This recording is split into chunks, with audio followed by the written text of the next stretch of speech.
Tšau, hea kuulaja ja tere tulemast kuulama podcasti Üle lahe sära. Minu nimi on Jaanika ja selles podcastis anname hääle Soomes elavatele ägedatele ja säravatele Eesti naistele.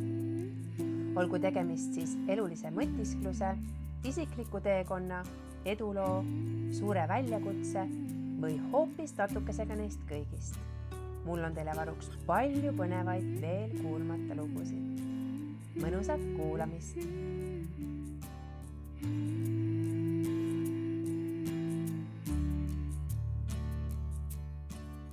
Tere, armas Merili! Tere, armas Jaanika!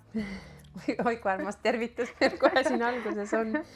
Aitäh, et sa leidsid aega mu podcasti külaliseks tulla. Sind on nii hea meel näha. Suur aitäh, et mul on see võimalus ja suur rõõm on siin olla. Enne kui ma hakkan sind igat moodi ristipidi küsitlema, siis äkki sa räägiksid, kes sa oled? Mina olen Merili. Enne kõike olen ma ema, abikaasa, sõber, sugulane ja ettevõtlik, elujaatav naine. Väga vägev tutvustus. Ma tahaksin küsida sinu käest alguse kohta, ehk siis räägi oma teekonnast. Mis pani sind otsustama, et ma tahan elada Soomes või et ma tahan siia kolida ja miks üleüldse just Soome? Tegelikult see sai alguse 17 aastat tagasi.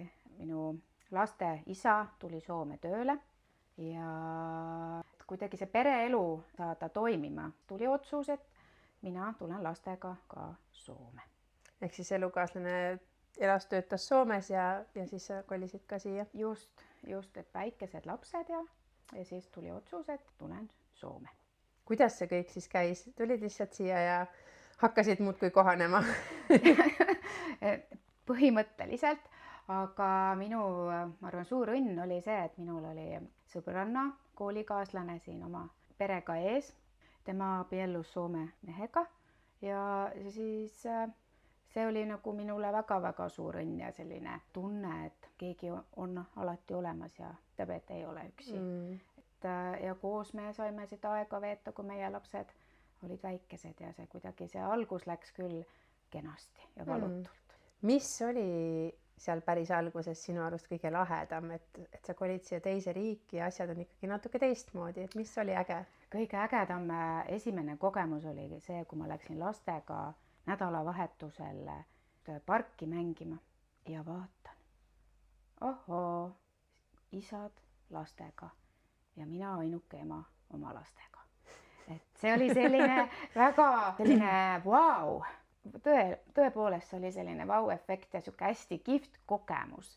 Et okei, vägev. Siin käib nii, et isad on lastega mängimas ja emad siis toimetavad kodus või puhkavad.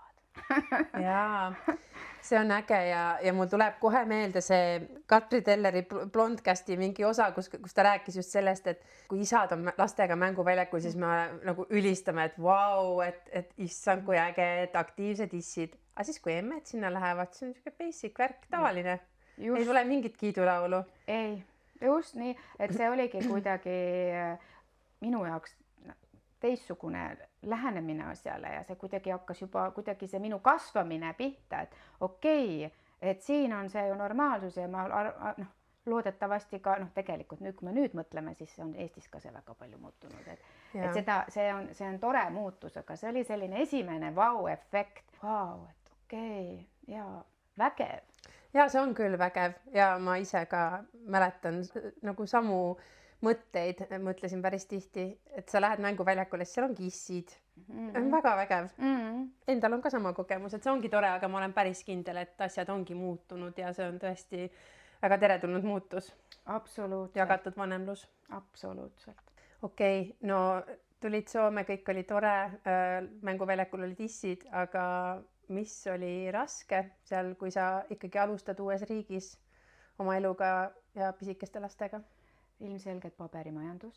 See on selline keeruline situatsioon ja siis, kui oli endal ees siis tagasiminek töömaailma, et olen Eestis õppinud sotsiaaltöötajaks, olen ka sellel alal tööd teinud ja siis see tunne, et see paber siin ei ole väga palju väärt. Kuidas edasi? Aga kuidas ma ütlen, elul on omad plaanid ja läksin soome keelt õppima ja ma olen ka selline, et ei anna lihtsalt järgi asjadele, et küll kõik laheneb, et kui plaan B ei toimi või A, siis on alati veel uus, tuleb mõelda välja. Ja siis meil oli ääretult tore õpetaja, kes meile seda soome keelt õpetas ja tänu temale mina sain Keravale ühte vägevasse perekodusse nagu keelt harjutama ja kui ma läksin sinna töövestlusele ja kui ma uksest sisse astusin ja siis sealt tuli vastu perekodu ema, Sari-Anna, ja vaatas mulle silma ja me restlesime ja ütles, et Merili, sellest tuleb midagi suurt. Ma olen ääretult tänulik, et Sari-Anna ja Mati mind niimoodi võtsid vastu ja nägid minus seda potentsiaali, siis nii see läks. Kõigepealt harjutasin keeleoskusi, jälgisin, kuidas seda tööd teha, muidugi tegin ka seda tööd ja siis sain ka töölepingu. Mõtle, kui äge tegelikult on see, et kui keegi teine inimene, nagu kui sa oled täiskasvanu, keegi teine inimene tuleb, ütleb sulle, et sinust saab veel midagi suurt või sellest saab veel midagi suurt. Lihtsalt see lause, kui palju eneseusku ja sellist motivatsiooni see võib süstida, et sa hakkad ise ka uskuma, kuigi sa võib-olla ise pole nagu suutnud mõeldagi mingi asja peale, et äkki ma võiks ka kätt proovida. Absoluutselt, see oli kuidagi see esimene päev seal jätkuvalt minu elus on hästi oluline, süda läheb nii soojaks, mille peale ma mõtlen tihti ja ma saan sellest alati jõudu, et see võimalus mulle anti ja tõesti, Sari-Annal oli õigus, sellest tuleb midagi suurt ja ägedat ja nii on läinud. Ehk siis me jõuame selle teemani, et sa räägiksid äkki natuke lähemalt oma karjäärist siin Soomes ja toimetustest, et mida kõike sa siis teinud oled ja mida sa praegu teed? No kogu selle Soome, ma olen Soomes elanud, kohe saab 16 aastat ja küll olen koristanud, olen pärvinud, olen lapsi hoidnud, ühesõnaga väga palju on selle aja jooksul tööd teinud. Ikkagi on tehtud ja ma olen igat asja nautinud ja olnud äärmiselt tänulik, et ma olen need võimalused saanud, aga siis minu hea tuttav, sõber ja minu koolikaaslase abikaasa, tema nägi siis, et nii Merili, miks sa ei tee oma perekodu? Sinus on see potentsiaal ja muidugi ma hakkasin mõtlema selle peale, et mulle õudselt see töö meeldib. See on just see, mida mina tahaksin teha, aga kuidagi ikkagi, kui oled seal 30 või 29, siis ikkagi seda ebakindlust ja et kas ma saan hakkama ja siis oligi nii, et Mikko andis mulle jõulude ajal aega mõelda, et mis edasi, et tema aitab minule organiseerida maja, ehitab spetsiaalse maja, et tulevikus ja mille võiksin ka tulevikus ära osta, et Merili mõtle, võta aega. Nii, läksin Võrru, mõtlesin, no ei veel, istusime maha. Mikko ei andnud mulle isegi võimalust öelda ei, ma astusin sealt toast mõtle, välja. Aga vastus on jaa. Ja see oli jaa. Et see oli lihtsalt kuidagi jaa. Ja sealt ma astusin uksest välja ja hakkame siis tegutsema. Tulevane perekodu ema. Jaa. Äkki sa räägid kuulajatele lähemalt ka, et mida see perekodu tähendab, mis see on ja kes seal elavad ja mis see nagu endast kujutab? Jaa, et minul on, see on kodu. Just see on kodu. Lisaks oma bioloogilistele lastele, minul on kohad oma südames 7 lapsele.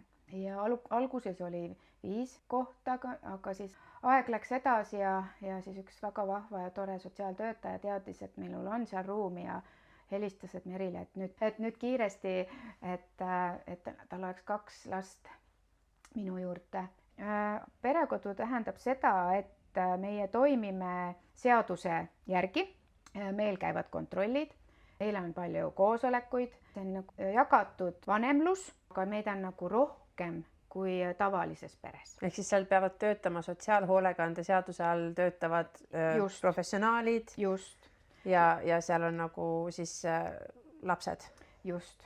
Ja lapsed tavaliselt elavad meie juures, kuni nad saavad 18. Ja meie ülesanne ongi, et lapsed saaksid elada kodus. Ja võimalikult tavalist elu, täisväärtuslikku elu, kuhu kuuluvad kõik trennid, sõbrasuhted, puhkused, et meie oma perekoduga reisime palju. et need on sellised unustamatud ja edasiviivad ühised mälestused ja kogemused. Aga see perekodu töötajatel peab olema ka vastav haridus pluss iga-aastased koolitused ja mina arvan, et ikkagi lastekaitseseaduse eesmärk on ikkagi see, et iga laps saaks elada kodus ja olen seda 100% seda meelt, aga vahel lihtsalt on olukordi, kus ei õnnestu. Meie töö on ka toetada bioloogilisi vanemaid, sugulasi ja seda last, et need saaksid seda oma suhet hoida ja see töö on õpetanud ja andnud ääretult palju. Eelkõige tuleb ka meil aru saada, et see taust, miks see laps on ju sellises olukorras, et vajab sellist kodu väljaspool oma bioloogiliste vanemate juures olekut. Siin on alati nii selline eri taust, et me peame mõistma ja aru saama ja hukkamõistmist ei saa olla. Ma tahtsingi just küsida just nimelt hukkamõistmise kohta, et võib-olla tavainimesena on lihtne mõelda nii, et oota, mis mõttes, et kui sa oled nagu lapsevanem, sa saad lapsed, loomulikult sa armastad ja hoolitsed, aga me teame, et see päris nii ei ole kõikidel lastel kahjuks. Nad kõik ei ole saanud kogeda sellist turvalist lapsepõlve ja hoolitsevaid vanemaid. Kuidas sa nagu ise tunnetad seda hukkamõistu teemat? Kas sa tunnetad näiteks seda, et kui on sellest teemast täiesti välised inimesed, et kas sa tunnetad, et seda hukkamõistu on kuidagi palju, et kuidas nad nagu nii ja miks nii või kas nende laste osas on hukkamõistu või kas siin on mingeid tabuteemasid selle Loomulikult on ja olen kuulnud ka seda, et inimesed tegelikult ei saa aru, mida me teeme ja siis võib ka hukka mõista meid, kes seda tööd teevad, enne kui nad tõepoolest süvenevad, mis siin see kõik endast sisaldab. Et hukka mõisteta, et see on ju lihtne töö. No, et lihtsalt mängite kodu ja mis seal ikka siis? Et see on teil ju nii lihtne. Olen kuulnud ka kunagi sellist tagasisidet, et noh, mis teil viga, istute seal sohval ja lapsed kasvavad. Siis ma mõtlen, et okei, et jaa, võib-olla see on kuskil nagu ka võimalik, aga see minu maailmas see ei ole võimalik, see on välistatud. Loomulikult lapsed kasvavad isegi, kui see täiskasvanud istub seal sohval, aga mis edasi? Ja see on ikkagi selles mõttes professionaalne lähenemine ja issand, ma kujutan ainult ette kõik võimalikud koosolekud ja ma ei tea, kui ikkagi laps on nagu lastekaitse kaudu teile tulnud, siis see ei ole päris niisama, et istud diivani peal. Ei ole ja me peame arvestama, et iga laps, kes peab oma kodust kolima teise kohta, see on ka juba trauma. Me ei või võtta asju nii iseenesest mõistetavalt ja lihtsalt, mis see ikka on, et aga muidugi olen saanud ka õudselt palju toredat tagasisidet ja kõige parem tagasiside on ikkagi see, kui laps on kasvanud, sirgunud meie juures ja kolinud oma koju, saanud oma koolitee käidud, töö ja ka veel pere. Ja kui ta tuleb koju, see on kõige parem tagasiside ja see tunne, et jess, me oleme õnnestunud ja ma ei tee seda tööd üksi. Soome seadusandlus nõuab, et meid on vastavalt laste arvule on teatud arv ka inimesi tööl, aga minule ei meeldi tegelikult üldse öelda, et see on kui töö või ettevõtlus, see on tegelikult elustiil. Et ma kohe tardun hetkeks ja jään mõtlema, et töö või paberitel see on nii. Aga kuidagi mina tunnen, et see on elustiil ja see on selline seletamatu elu edasikandev. Sul on ikka missioonitunne, ma nagu tunnen seda siiamaani, et see on niisugune suure südamega missioonitunne tegelikult. Ja ma olen seda tööd teinud nüüd 10 aastat ja mitte üksi. Ma tahan rõhutada, et me kõik vajame kedagi ja mul on nii fantastiline tiim, kelle üle ma olen ääretult uhke. Ja tiim on olnud algusest peale sama, mis mina näen on ka meie suur uhkus. Absoluutselt. Kindlasti. Mõtle ikkagi selle peale, et kui tihti tänapäeval sa näed seda, et inimesed töötavad näiteks 10 aastat samas kohas. Absoluutselt ja jätkuvalt ma saan palju kirju, kõnesid. sõnumeid, et äkki pääseks tööle ja oleme võtnud palju küll sotsioonomi või siis lähihoidaja tudengeid, et ma nagu hindan seda tõsiselt, kui tulevad ka just inimesed tutvuma selle eluga, selle alaga. See on hästi rikastav ja kui need noored käivad neid asju läbi, mis on endal juba kunagi läbi käidud, see on nii hea korrata asju, kuulda uusi lahendusi. Et see kuidagi nii rikastav, et see hoiab ennast ka noorena. ja ei, see on täiega äge, kui tulevad tudengid praktikale näiteks. Ma ise ka töö juures, mulle väga meeldib see, et meil on palju praktikante ja siis alati mõtled, et kas nüüd õpetatakse seda asja nii või nii saab ka, et see hoiab nagu värskena. Absoluutselt ja asjad muutuvad, inimese mõttemaailm saab muutuda, põhimõtted saavad muutuda, et see on hästi vahva. Aga kui sa teed seda tööd nii suure missioonitundega ja nii terve südamega, kas sul mõnikord raske ei ole? On. Ja ma ütlen selle ka kõigile välja, et vahepeal on väga rasked hetki. On ka hetki, kus mina olen nutnud ja mõelnud, kuidas nüüd kõigega edasi, kuidas ma selle asja lahendan. Aga siis mul on see hea nipp, mine magama. Kui lained lähevad üle pea kokku, siis lihtsalt mine magama. Mine magama, et see on olnud mul kogu aeg kasutuses, aga vahepeal nagu ma unustasin selle ära, aga siis mul on... Siis ei maganud või? No siis mitte nii palju, on need unetuid öid ka olnud, aga minu abikaasa alati tuletab meelde, Merili, nüüd mine magama, homme on asjad hoopis teistsugused ja nii on, tulevad lahendused. See on ääretult tore, et kui on toetav meeskond ja minu abikaasa absoluutselt, kes on minu tugi, minu kalju, minu kõik, et see on mine magama. Ja see on nüüd kuldne nipp, mille me siit üles korjame, et ei ole vaja mingisuguseid, ma ei tea, 5-kohalisi nimekirju asjadest, et mida teed siis, kui on raske, lihtsalt 2 sõna, mine magama. See on minu üks viis tulla toime probleemidega ja loomulikult loodus ja sport. Ja tegelikult on ka muusikal suur roll minu elus.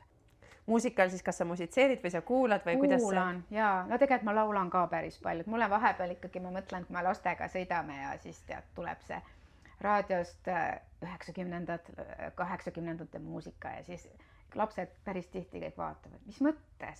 Seda laulu sa oskad ka kaasa laulda.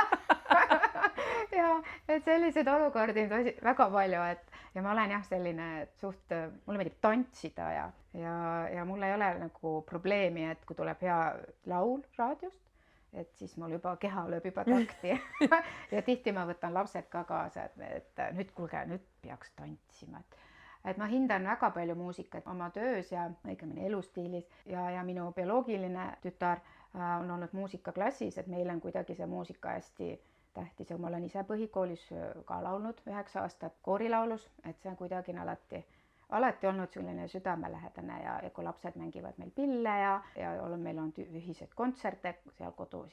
Et see on kuidagi selline ka hästi põnev ja siis kui meil on nii musikaalseid lapsi ja oleme käinud palju ka välismaal kontsertitel lastega, et sellised loonud ühiseid ägedaid mälestusi. See on küll vägev. Mis su lemmiklaul on?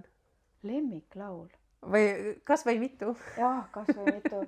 Lapsepõlvest, mis mulle kohe nagu alati teeb südame soojaks, et kui täditütartega olime vanaema juures, siis oli selline kassettmängija. Ja olen kuulnud, tean millest räägime. Ja siis minu isa oli selle kuskilt välismaalt saanud ja siis me olime vanaema juures ja siis me kuulasime selle ribadeks Belinda Carlisle, tema laulud ja kusjuures eile, kui ma sõitsin autoga, tulime mökilt, siis tuli mitu laulu tema laulu, siis ma sain taas kõva häälega kaasa laulda. See on kuidagi tuletab minu lapsepõlve ja kui palju me laulsime ja tantsisime tema laulude järgi ja et see on selline, mis kohe tuleb mul meelde, et see on seoses lapsepõlve. Mulle meeldib ka ABBA, mulle meeldib teatud räpp, noortemuusika, no ühesõnaga ma olen nagu väga avatud. Tarvitad kõike ühesõnaga? Absoluutselt. Ja mõned aastad tagasi käisime suure perega ka Taylor Swifti kontserdil, mis oli selline vau-elamus. Absoluutselt. Bruce Springsteen üks lemmikuid ka. Kuldsed klassikud? Ja vahepeal võib kuulata ka 5 miinust. Miks mitte? Et see on see on selline ja hästi laialdane ja mul on hästi palju lemmiklugusid ja mu Spotify on täis igasugust muusikat ja ka Soome artiste, et siin on nii fantastilisi lauljaid. Hallo Helsingi on üks, kelle kontsertitel oleme käinud mitu korda ja Jenni Vartiainen ja ühesõnaga Anna Puu oli esimene Soome artist ja Jenni Vartiainen, kui mina tulin Soome, kes mulle kohe naps kuidagi tuli, et vau. See on nii naljakas tegelikult, et sa seda ütled, sest Jenni Vartiainen oli mul ka, kui ma kolisin siia, siis kui ma veel mitte ühtegi sõna soome keelt ei rääkinud, siis tal oli see üks plaat tollel ajal, see on, nüüd see on ikkagi vana selles mõttes, et see oli siis just välja tulnud, kui ma siia kolisin, aga ma kuulasin neid laule nagu kogu aeg ja ma teadsin kõiki neid sõnu peast, kuigi ma isegi aru ei saanud alati, millest ma laulan. Nii tuttav. Jaa, et naljakas, see Jenni Vartiainen on kuidagi küll, kõnetab väga palju. Kui sa mõtled oma senisele elule ja kõikidele nendele kogemustele, siis mis on olnud sinu jaoks sinu suurimad saavutused või sellised kõige olulisemad hetked? Kindlasti minu pere, minu bioloogilised lapsed, kogu see suur pere. Mulle meeldib kutsuda, et meil on Itaalia pere. Ja ma arvan, et siis see kõik muu kuidagi tuleb sellega kaasa. See on see just kõige suurem õnnestumine ja saavutus on ikkagi minu pere ja minu suur pere. See on ilus. Ja see on siis see, ka mille üle sa kõige uhkem oled või kas on veel midagi, mille üle, kui sa mõtled nagu iseennast, et mille üle sa tunned, et sa oled tõeliselt uhke, mida sa oled teinud või saavutanud? Et ma olen õppinud olema ka endale armuline, olen õppinud hästi planeerima, see minu tugevus.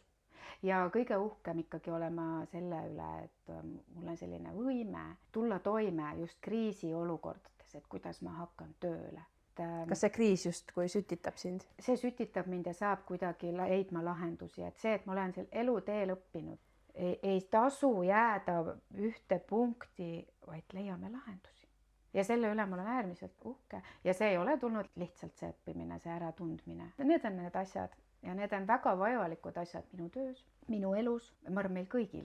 Sa ütlesid, et üks suurimaid asju, mille üle sa uhke oled, on ka see, et sa oled õppinud kuidagi endale armu andma. Mis asjad on need, mille osas sa annad endale nüüd täna rohkem armu kui varem? Siis, kui kohe asjad ei lähe nii, nagu ma tahan, siis ma lähen magama. ja mõtlen järgmine päev, et tõusen ja täna on taas uus päev. Kuidas ma selle asja lahendan? Okei, lähme siis teist kaudu.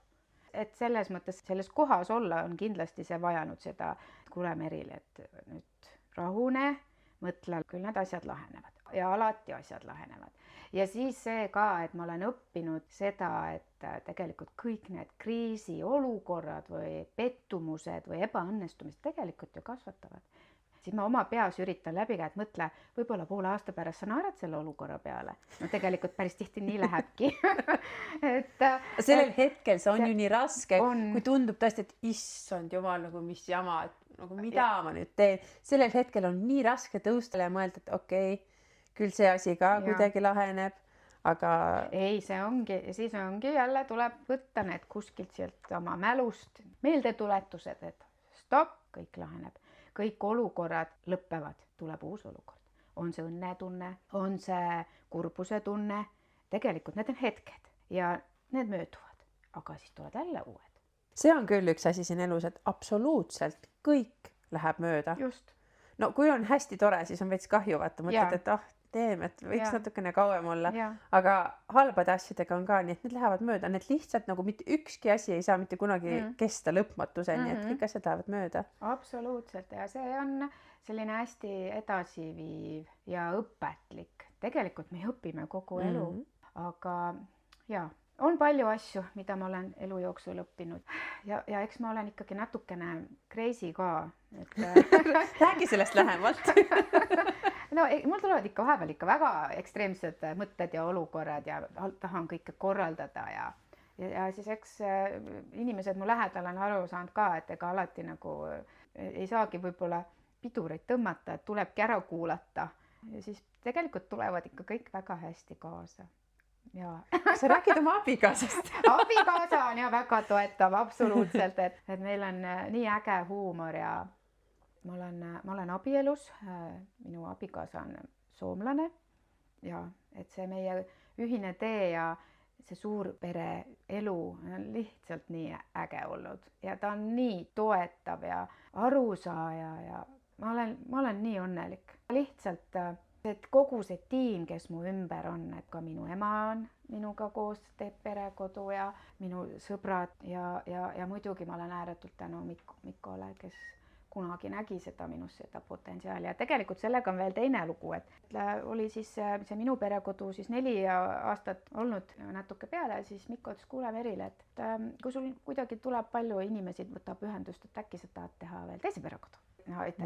Noh, alguses mõtlesin, ma ei tea, siis ma läksin jälle natukene mõtlema. Võrru või? Jälle Võrru jõudele.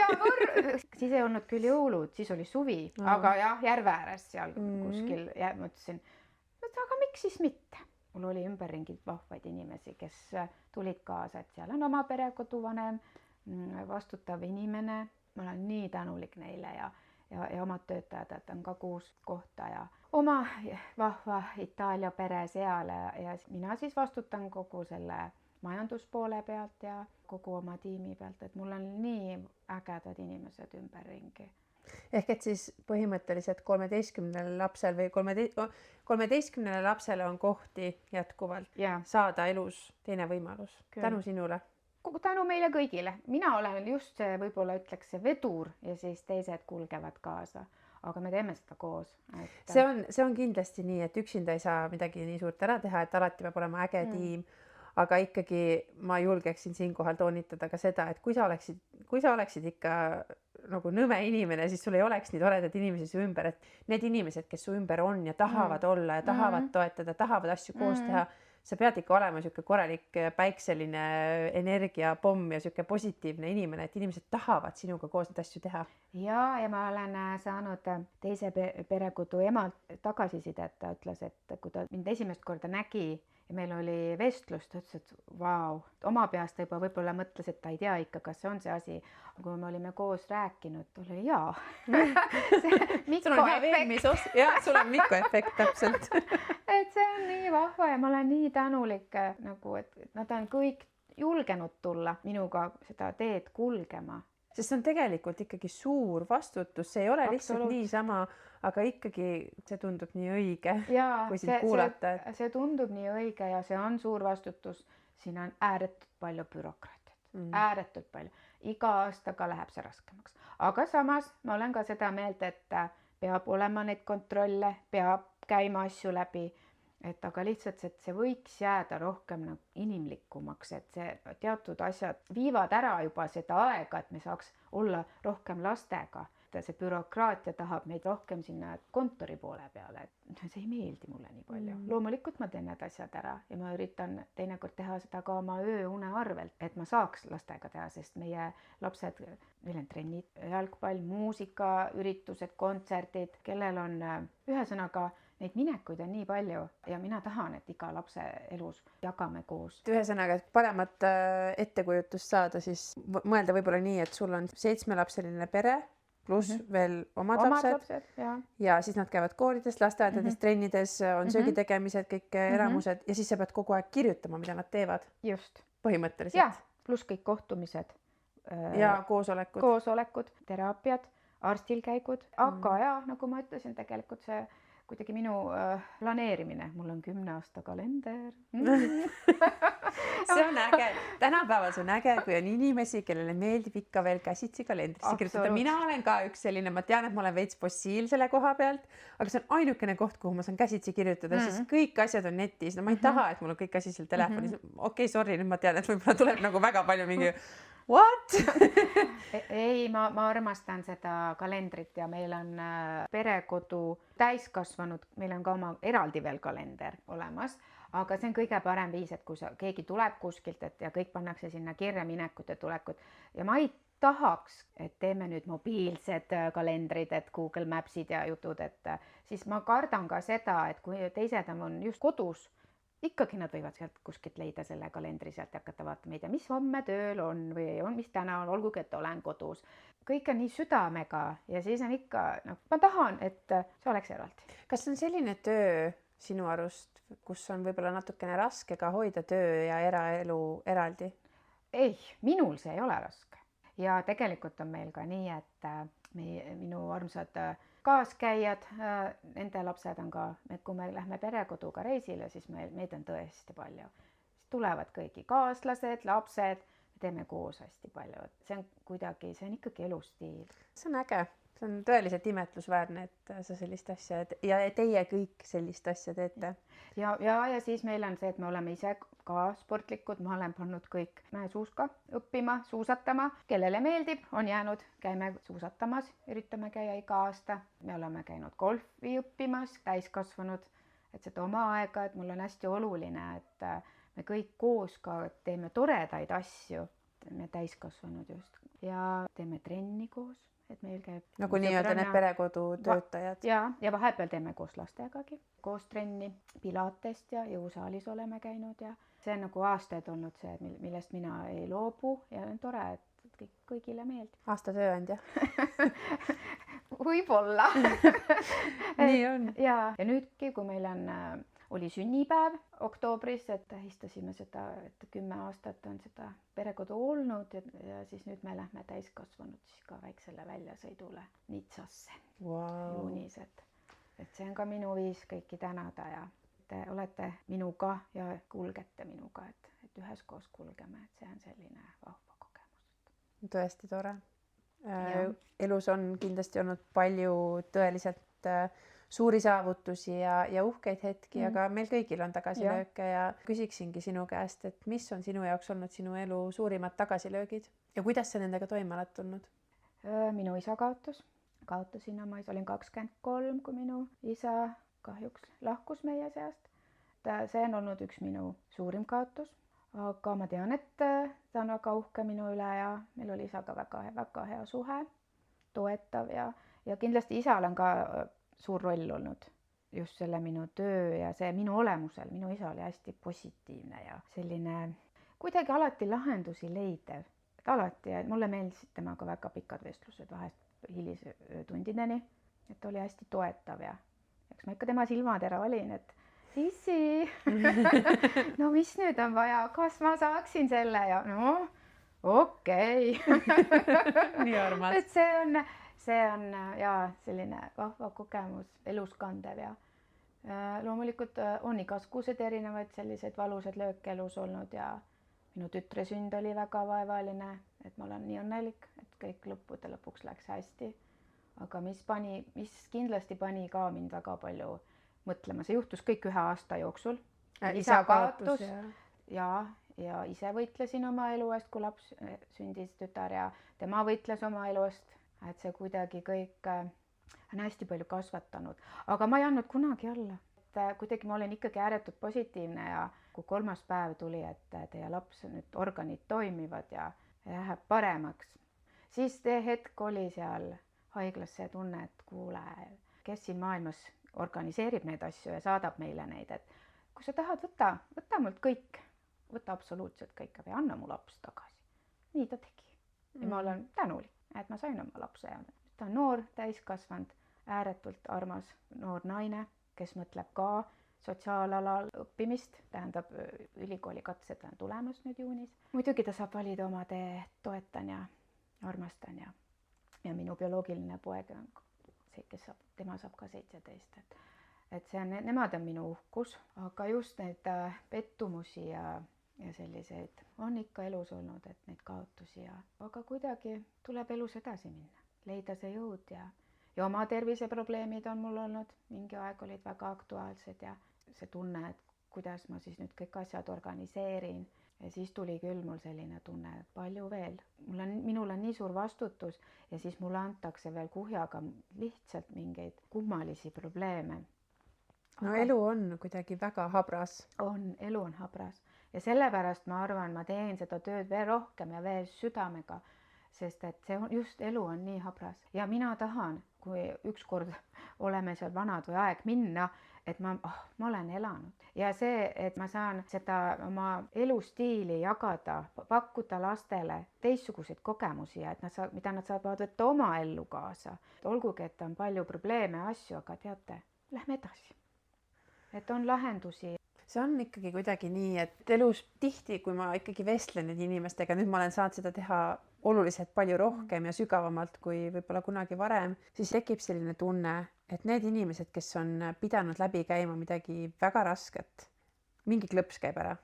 Võib-olla sünnib mingi arusaamine, mida muidu ei saagi sündida, kui sa ei ole olnud suure kaotusega seismas silmitsi või kui sa ei ole oma tervise pärast või oma lähedaste pärast pidanud tohutult muretsema, et võib-olla see võtab midagi, aga see annab ka midagi. Absoluutselt, see võtab, aga see annab. Ja minu suur, arvan just emaks kasvamine hakkaski aastast 2007, kui minu isa lahkus ja mina sain emaks. Ja just need kogemused kõik ühel aastal, see kuidagi pani mind mõtlema hoopis teistmoodi. No seda on päris palju ka ühe aasta peale. Ja seda on väga palju. Ja alguses üleüldse ma ootasin kaksikuid, et see oli üldse hästi keeruline kogu see protsess ja minu isa oli hästi toetav ja mures ja tema viimased sõnad olid ka, et peasid, et minul läks kõik hästi ja laps jääks ellu, enne kui tema siis siirdus. See kõik see kogu see aasta ja see tegelikult hingemaailm ja lõppude lõpuks, millel on elus tähtsus, on ikkagi need hetked, kogemused, inimesed meie ümber. Asjad on nii teisejärgulised. Asjad on asendatavad. Just. Kas sul on ka juhtunud mõni huvitav sekeldus siin elatud aastate jooksul, et on olnud neid väljakutseid, on olnud palju saavutusi, uhkeid hetki, aga kuidas on nende seiklustega või naljakate seikadega, et kas sul on siin midagi sellist kummalist või huvitavat juhtunud? No see oleks Merili, kui ei juhtuks. Kas siin tuleb see Crazy Merili pool välja? No on. Võib-olla ma peaks rääkima lihtsalt sellest esimesest Soomes arstil käimisest, kui mina just kolisin ja minu poeg oli aastane, väga haige ja oli vaja minna arsti juurde. Aga keelt ma siis ei osanud ja ei olnud neid uhkeid selliseid telefone ka, kus saaks Google Translate'ida, et oli sõnaraamat, aga see jäi koju ja lapsega oli vaja kiiresti minna ja tal oli siis paha põletik, väga pahasti köhis ja nohu ja kõrge palavik ja oli mina seal arsti vastuvõtul, väga kena arst oli. Alati on mingid ilusad mehed seal. Noor mees ja kõik, mina siis üritan seal seletada.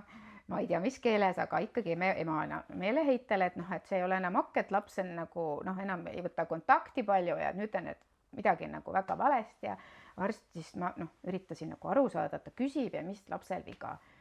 Ja siis mina mõtlesin, kuidas see köha nüüd siis öeldakse, et soome keeles, et mismoodi see, ei tulnud meelde. Köha seal, siis mina, arst vaatab mind, ma sain okei. Ei saa, ei. Köhä! Ei, see on okei. Arst ikka ei saanud aru, siis ma hakkasin ise köhima.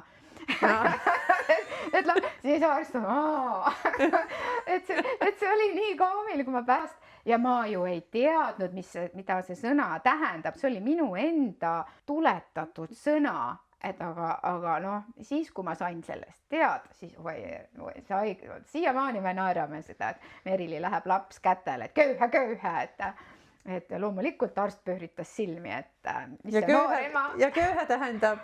Vaene. Vaene laps. Nii, et kas vaene ema või vaene laps, et ühesõnaga see oli selline olukord, et aga need olukordasid on tõsiselt palju igasuguseid sekeldusi ja just see keel, aga muidu ikka juhtub, et kellel ikka nii, et lähed autoga sõitma ja uus auto ja kohe mootor jookseb kokku ja siis on need sekeldused ja see on nagu nii tavaline. Ma isegi, kui mulle juhtuks neid asju, siis ma võib-olla tunneks, et issand, mis mu elus on viga, et see ei ole üldse mina. Et see on nii normaalne, et kogu aeg midagi juhtub. Ei, selles mõttes ma võin paljastada ka kuulajatele, et me oleme ju sugulased ja lapsepõlves, ma mäletan küll, et sinuga ikka juhtus kogu aeg midagi. Ma mäletan konkreetselt ühte hetke, kui me sõitsime, sa tulid mulle kuskile vastu, jälle on Võru asjasse segatud, sa tulid mulle vastu autoga ja sellel autol hakkas uks eest ära kukkuma konkreetselt ja siis ütlesid mulle, et hoia kõvasti kinni. Hoia kõvasti kinni, ma sõidan koju ära. Ma olen ukselingi suutnud eest autol ära repida või mõtlesin kinni, lihtsalt see link on käes. Ma olen igasuguseid asju suutnud küll teha ja see on kuidagi, see on nii mina. neid seiklusi on väga-väga palju, et neid naljakaid seiklusi ja just neid selliseid seiklusi ka, kus just see keelest ei saa aru, et äkki ma peaks selle oma käpukaku loo ka rääkima. Et sellest on nüüd küll aega, aga jah, läksime siis oma uusperega Rootsi kruiisile ja vaatan, et loen, et käpukakku, nii, polnud mina elu sees kuulnud, mis asi on käpukakku, polnud söönud, polnud. Okei, Miga veel nii palju ütles minu abikaasa, et ei, no see on tavaline soonud, me süüakse väga palju seda käpukakku. See on nagu magustoit. Ja magustoit, just tort siis. Või no, eks ta näeb ikkagi tordi moodi välja. No okei, meie poisid kõik läksid ära ja mina olin oma tütrega kahekesi siis seal laevas restoranis. Okei, lähme siis, võtame seda kuulsat käpukakku. Vaatan suured vaaknad, 4 kuuske püsti. Sellised ära kaunistatud glasuuriga ja sellised, okei, siis mina mõtlen, et tütrega vaatame ja mina küll ei saa aru, mis käpukakud need nüüd on. Kuusk, käbi ei ole, kuusk on. Okei, võtame, mina võtsin 2, tütar võttis 1, siis vaatasin taga kõva, mida loogilist, et no mis asi see on. Siis keeras tütar selle käes, vaatas, vahvel sees. Mõtlesin, pane jäätist ka sisse. Äkki see süüakse jäätisega. Nii, siis vaatan, köögitoimkonnas juba inimesed jälgivad meid, et noh, keegi midagi ütlema ka ei tule. Noh, see on läinud lapsele, et lähme istume siis nüüd sinna lauda ja kuidas seda süüakse, et see on jumala kivi kõva ju. No, siin mina lõhume seda asja. Ma võtan pisikese ja ei, see ei ole normaalne, et see on küll mitu aastat vana või see on midagi väga valesti. Mõtlesin, et tead, oota, ma vaatan, mis asi see käpukakku on. No, avasin siis selle internetimaailma ja no ei olnud see käpukakku. See oli lihtsalt üks kaunistus. Ja me oi, kui kiiresti me sealt ära kadusime. Nüüd, lapsuke, lähme. Sõite lauakaunistus just. Ja siis järgmine päev läksime jälle sööma ja siis vaatasin, no näed, ainult 1 kuusk on püsti. Muidugi tütar see temme ära kellegile seda lugu räägi. No nüüd kuulevad kõik. Ja nüüd kuulevad kõik, anna andeks laps. Aga see oli, me võime selle sinu kaela lükata, et siis on vähem häbi. See tegelikult tõesti. No, sina olid ikkagi see, kes soovitas jäätisest vahvli sisse panna. Ja siis need lagunenud kuused jäid sinna taldrikute peale, et nagu jah, pane jäätist ka. Lageraie. See oli lageraie ja issand kui piinlik pärast, aga samas ma olen selle keeranud. Jälle huumoriks, ma julgen seda jagada, et tütar on ka õppinud, et noh, lemme ongi vähe naljakas tüüp ikkagi, et temaga juhtub alati ja et nüüd on sellest juba aastaid, et saan rääkida. Oi jah, see on küll muhe. Aga see käpukakku, järgmine päev me sõime seda õiget kooki ikkagi. Guugeldage siis, kes ei tea, mis see on käpukakku, et missugune see peaks välja nägema, et teil nii ei juhtu. Täitsa käbi moodi. Jaa. Mis sulle siin elamise juures kõige rohkem meeldib siin Soomes elamise juures? Rahulikkus. Loodus, inimesed ja tegelikult soomlased on väga seaduskuulelikud. Minu abikaasa kaasa arvatud, ta on nagu minu tugi, et kui võib-olla jätkuvalt on asju, millest mina kohe aru ei saa, eriti kui puutub mingid seadusi või maja ehitamisse või noh, ma ei puutu sellega igapäevaselt kokku, aga ma õudselt hindan tema oskust ja üleüldse ja abivalmidus. Ja siin aidatakse väga palju. Et mina tunnen, et mind on väga hästi vastu võetud. Minu lapsed on käinud lasteaias siin, koolid, koostöö. See on kõik on väga suurepärane.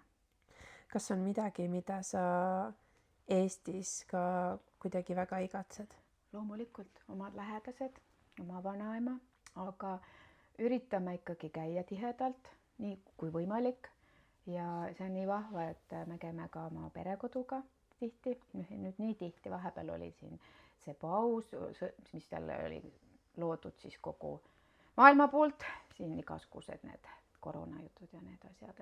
Aga eelmine suvi käisime ja siis vanaema tuli meiega aega veetma ja siis meie läksime vanamale külla, et minu vanaema alati ootab Merili, tule kõigi oma lastega, ma juba ootan. Et minu vanaemal on ka äärmiselt suur roll minu elus, see, kes mina olen.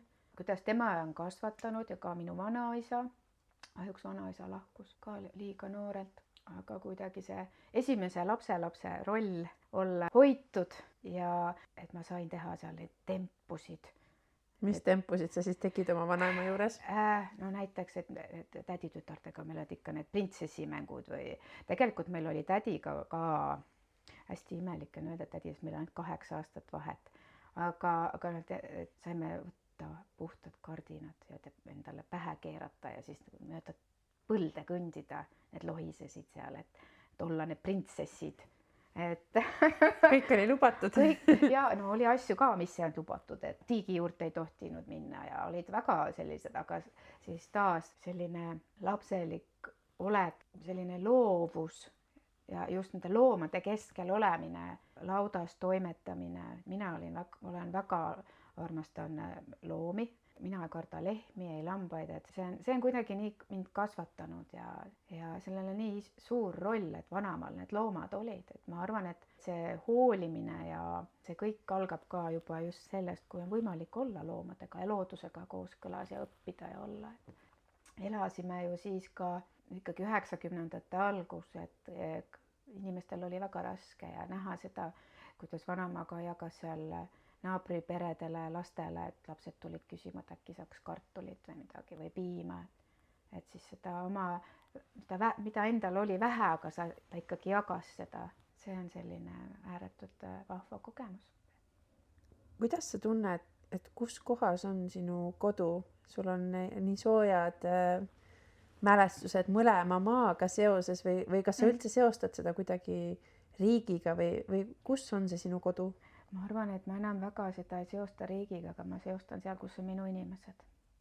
Ja vanaema on ka ju alati minu südames. Ja muidugi, kui ma pääsen taas käima seal vanaema juures ja see loodus ja see maja ja kõik see lapsepõlv, et see jääb alati minule, seda ei saa keegi minult ära võtta, need mälestused ja kui on elus isegi endal selliseid raskemaid hetki, siis minule meeldib alati minna tagasi sinna lapsepõlve.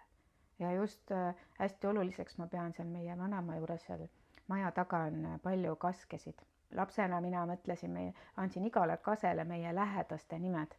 Ja siis need on iga aastaga ikkagi tulnud lisa, aga õnneks need kaskesid nagu jagub ja mulle meeldis seal õudselt kiikuda ja siis ma alati vaatasin, et kui kõike ei olnud maal, aga siis ma teadsin, et kuidagi kõik on lähedal. Need kased on jätkuvalt seal ja see on selline hetk, et siis kuidagi toetuda sellele, et mõelda, et see lapsepõlve, see siiras tunne, see heaolu, see turvaline lapsepõlv. Ja kui meie suguvõsa on selline hästi kokkuhoidev, et see on, aga ma arvan, et ikkagi see ei sõltu riigist, vaid sõltub nendest inimestest. Et minu jaoks on see hästi oluline, kes on sinu ümber, see on meie pere.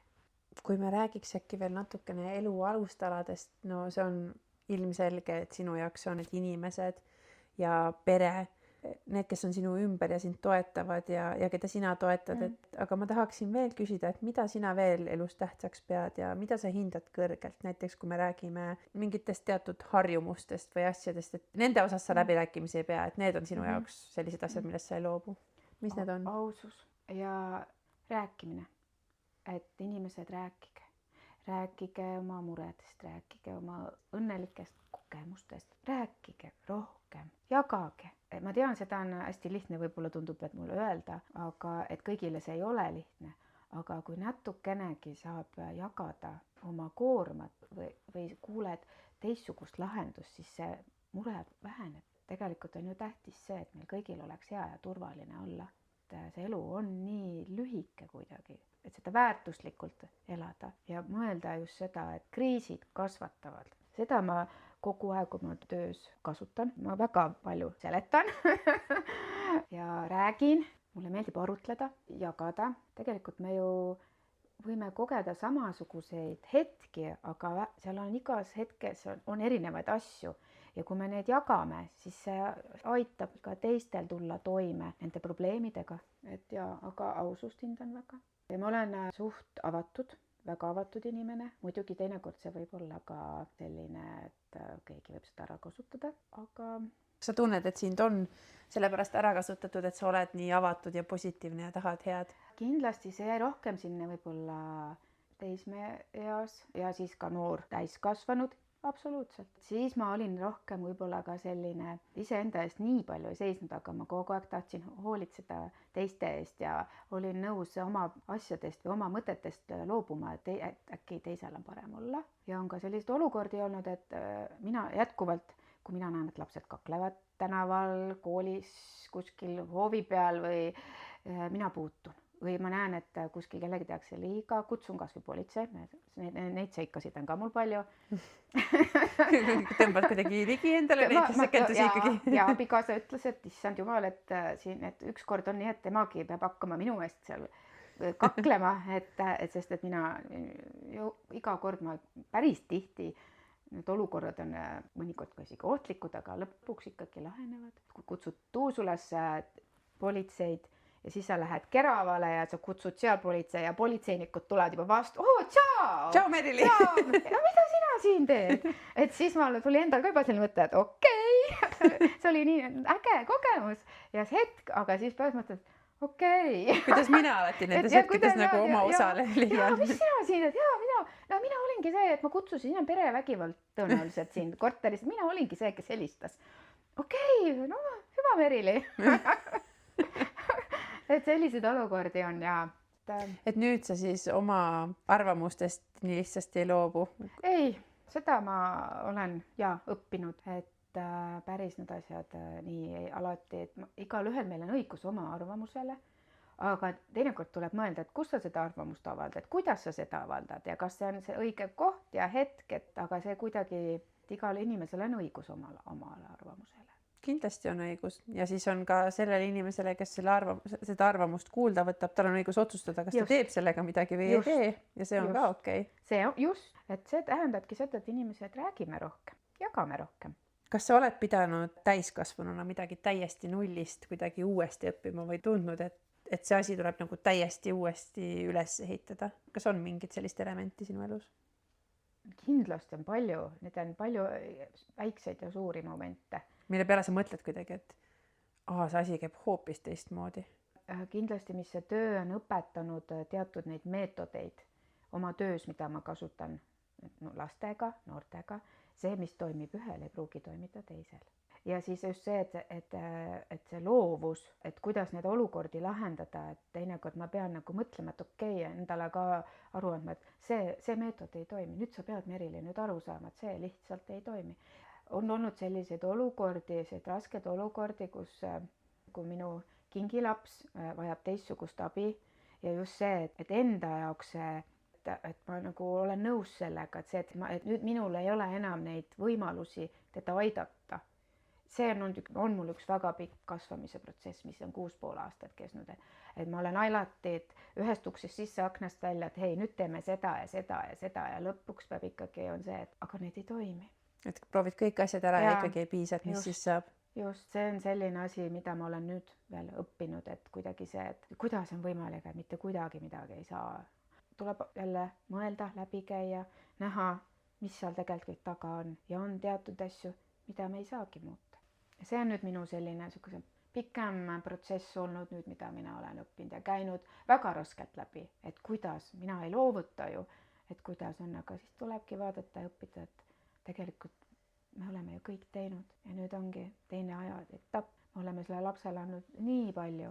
Kui on selliseid raskeid, stressirohkeid olukordasid või üldse kuidagi keerulisi aegasid elus, siis kuidas ennast maandad? Välja arvatud see, et mine magama. Või nagu sellele lisaks, mitte välja arvatud see, vaid sellele lisaks. Liikumine. Ja meil on abikaasaga, me üritame, et iga õhtu, kui on võimalik, iga kord see õnnestu, aga koeraga meil on selline pool tundi kõndimine. Väiksemad on magama pandud ja siis meie lähme. Ja siis on nii, et küll tema räägib omast päevast või siis mina räägin omast päevast ja vahest me räägime üldse millestki muust ja naerame. See on selline nagu minu jaoks ääretult tähtis asi. See võib teinekord olla ka keset päeva, kui lapsed on koolis, et lähme lõuna ajal kõndima, et kui lõunahetk, leiame selle hetke. See on üks meie koera meil olnud nüüd 4 aastat, et see just ja loomad, et see on selline minu jaoks väga tähtis asi, kuidas mina saan ennast maandada päevasündmustest ja alati ei peagi olema just, et on midagi pahasti juhtunud või ka need rõõmusündmused ja mina ka olen selline hästi, issand, kui äge, selline ülivoolav tihti, et lihtsalt teinekord, et maandada enne, kui minna magama, et siis see jalutus kõik aitab alati. Ja see on kusjuures väga tähtis tähelepanek, et ega siis on olemas ka positiivne stress, et ega kõik sündmused, mida me päeva jooksul läbi elame, need ju viivad meilt energiat, see ei ole halb asi alati, aga lihtsalt see, et mõnikord on kõike väga palju, et siis tuleb kuidagi natukene nagu leida neid viise enda rahustamiseks, et saab asjadega edasi minna. Ja siis me teeme seda sporti, et meil on pilates nüüd 2 korda nädalas, absoluutselt. See on lihtsalt nii vahva, et sa nullid kõik oma mõtted ja sa mõtled, oota, kumb see vasak käsi nüüd oli, et mitu korda ma pidin seda tõstma. Ja ma ei tea, mis toimub, aga viimased pilatesed on alati õhtud nii, et ma lihtsalt jään kohe magama.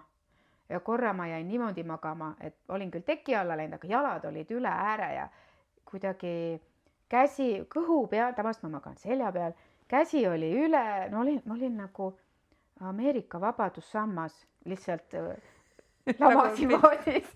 Ja siis ma ärsku kell 5 hommikul ärkan ja ma olen ikka samas asendis. Sport on küll suurepärane viis mõnikord lihtsalt oma keha nii ära väsitada, et sa ei jaksa enam mõelda mingisugust asjade peale, sa ei jaksa enam kedrata, sa lihtsalt spordid ennast tühjaks ja siis kukud sinna vabadussambale magama. Just, see oligi nagu, ma mõtlesin, ma korraks venitan või korraks ma olen kõhuli ja olingi niimoodi, nagu oleks... et see oli et siis kõik saime naerda seda, et me siis, tegelikult mul ongi väga naljakad üleüldse magamisasendid, et ma olen suht liikumatu öösel, ma võin ühes asendis magada ja nii mõnegi inimese ära hirmutanud. Nii, et kui sõbrannadega kuskil hotellis oldud öid ja abikaasa korduvalt käib vaatamas, et kas ikka hingad või? Jaa. Issand jumal. Et see on nagu, see on normaalsus. Minu elus on see normaalsus, et ma ärkan selle pealt, keegi paneb näppu nina alla ja vaatab, kas ikkagi hingan. See on küll fun fact. Et ma kujutan et minu jaoks on see väga naljakas, aga minu lähedased on ikkagi mõned korrad ikka väga raimunud. See on samas väga tore, et sa saad hästi magada. See ei ole nagu ka ise enesest mõistetav asi, et... Ei, on olnud sellised aegasid ka, kui ma üldse ei maga ja kõik, aga teinekord õnneks, nagu ma ütlesin, trenn aitab.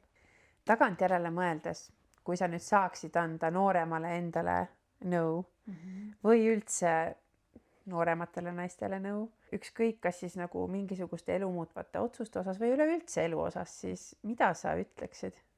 Julgege proovida, julgege jagada ja võib-olla kui mina olin hästi noor, kui mina alustasin oma laste isaga suhte, tahaksin nagu öelda, kui oleksin mina noor, et julge seista iseenda eest, julge suhtes peaks olema teineteise toetamine ja ärge alati tundeid ja soove alla suruge. Ja just, et kuidagi see on selline asi, mida mina olen mõelnud, aga taas ma olen ääretult tänulik kõige eest, mis mu elus on olnud. Ka need kriisid ja kõik pettumused, nutmised, kaotused, need on kõik õpetanud ja ma ei oleks ilma nende kogemusteta siin.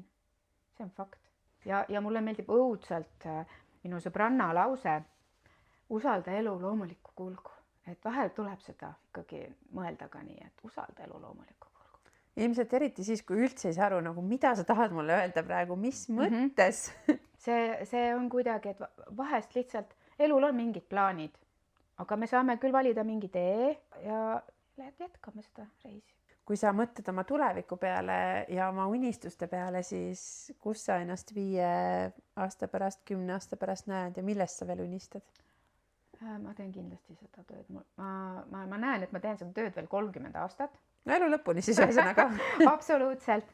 Aga mul on nii vahvad minu täiskasvanud lapsed, minu kingilapsed on juba öelnud minule, et aga mismoodi sa kunagi siis hakkad korraldama meie jõulupidusid? Kus? Sa pead koolisaali rentima. Ma ütlesin, kuule, see on jumalast hea mõte.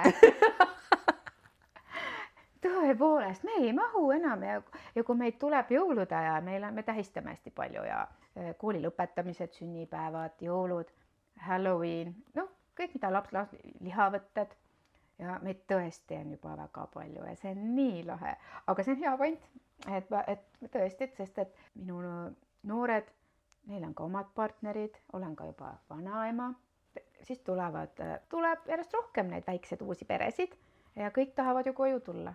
Et see on hea point, et ma pean koolisaali. Et ei ole asju, mida sa ei taha lahendada. Nii, ja siis muidugi kõik vaatasid, kohe lahendused, koolisaali rendid. Ei, see on tõeliselt veel kord, see on imetlusväärne, mida sa teed ja kui palju sul ikkagi on seda tahet ja kirge anda. Ja see töö vajab seda andmist ja ma tahaks nagu tõsta ennast nii palju esile. On minul ka neid hetki, kui ma tunnen, et appi, et kas on mul täna enam midagi anda. Aga siis ma jälle, nagu ütlesin, tee sporti või mine magama. Ja tuleb võtta seda aega iseendale. Vahest, minul on ka see, meil on see mökki, kus me nüüd see paar aastat meil olnud, mis on üks parimaid otsuseid. Seal me käime kõik oma akusid laadimas, see loodus, vesi, saun ja muidugi reisimised. Ka meie suure perega reisimine, see on nii teistsugune see keskkond, see olukord, kõik me saame palju lähedamasteks. Mis siis, et me oleme seal kodus, aga kuidagi kõigil on oma argitoimitused ja rutiinid ja kohustused. Ja see reisimine ei peagi alati juhtuma just, et see peab olema kuskil välismaal. Meile sobib ka see, kui me läheme mökile. No see ongi see koos tegemine, et kui sa ikkagi oled kodus, siis kõikidel on just nimelt need oma toimetused, igaüks ajab oma rada, sul ei ole võib-olla aega niimoodi nagu koos peatuda, aga kui sa lähed sealt kodust ära teise keskkonda, ükskõik kus see on, siis ikkagi lähed ja teed ju midagi koos. Absoluutselt. Ja see on need ehedad hetked ja koos saunas käimised, ujumised, sööme õudselt palju õues väljas, grillime ja küpsetame et see on, ja üleüldse mulle meeldib olla õues väga palju, et see on kuidagi see minu viis tulla toime ka just iseendaga. Ehk et siis kordame üle, et tee sporti, käi õues ja mine magama. Tegelikult väga eluterve ja sellised lihtsad asjad, ei ole midagi. Ei ole raketiteadus, et pead ennast kuidagi väga imeasju tegema endale tohutu pika nimekirja. Et tegelikult on ju see, et ka laste puhul kõige esimesed vajadused tegelikult meil ongi. Et oleks turvaline, siis ikkagi kõige tähtsam muidugi on toit ja uni ja siis hakkab see kõik muu tulema. Kui need vajadused on olemas, siis on väga lihtne ehitada seda oma tulevikku. Ja neid võib-olla kohati alahinnatakse ka, aga tõesti, et me saame asjadega päris kaugele, kui meil on need baasväärtused olemas ja need põhivajadused on täidetud. Absoluutselt. Väike laps ju kõige rohkem vajabki neid. Tegelikult vajame ka täiskasvanud seda, et keegi hoolib, sul on see koht, kus magada, oma voodi, sul on toit laual. Küll need muud asjad ka siis tulevad. Aga võib-olla tänapäeva ühiskonnas seda ei mõelda nii palju enam. Mitte võib-olla, et tegelikult seda ei mõeldagi. Ja kui vaatame sotsiaalmeediat ja mis toimub, et kui raske on olla tegelikult tänapäeval teismeline. Meie ajal seda probleemi ei olnud, et tegelikult seal on ju nii palju sellist võltsmaailma.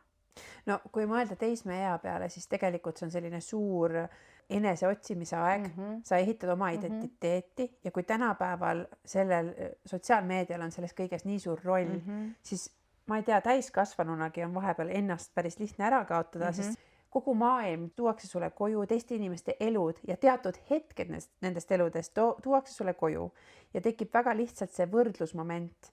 Ja kui ma ise veel nagu näiteks mõtlen, et ma ikkagi arvan, et ma tean, kes ma olen, mul on nagu oma identiteet, ma tean, mida ma hindan ja mida ei, aga kui ma oleks veel teismeline ja mul oleks nii palju seda infot, et mismoodi võib-olla peaks asju tegema, no siis ma ei tea, see, et meil on mingeid 19-aastasid, kes käivad, joovad matšalatet ja ma ei tea, ärkavad kell 5 jäävannidesse, nagu see ei ole tegelikult normaalne. Mõttes, et mina tulin kell 5 Hollywoodist koju.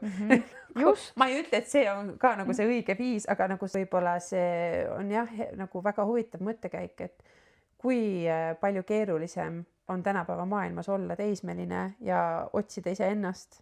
Absoluutselt. Et mina arvan, et meie täiskasvanute roll oleks kaitsta meie lapsi. Ma nii loodan, et need seadused nüüd mingi hetk tulevad ka Soomes. tore on see, et koolis on seda keelatud veel rohkem, et tegelikult ikka teatud eani need sotsiaalsed sellised äpid ja see ei ole alati just kõige parem variant. Ma olen sinuga nõus. Mul on kombeks siin lõpetuseks alati küsida ja ma küsin ka sinu käest, et mis sulle sära silma toob, mis on see sinu kirg või see säde? Minu inimesed, minu pere, loomad ja kogu see minu see elustiil, see paneb mu silmad särama.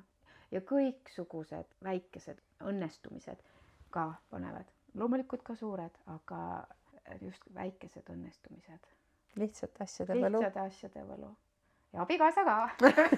Said ära öelda. Väga äge. Aitäh, Merili, sulle selle väga armsa vestluse eest. Aitäh sinule, armas Jaanika. Aitäh, et kuulasid Üle lahe sära podcasti ja järgmise korrani. Tšau!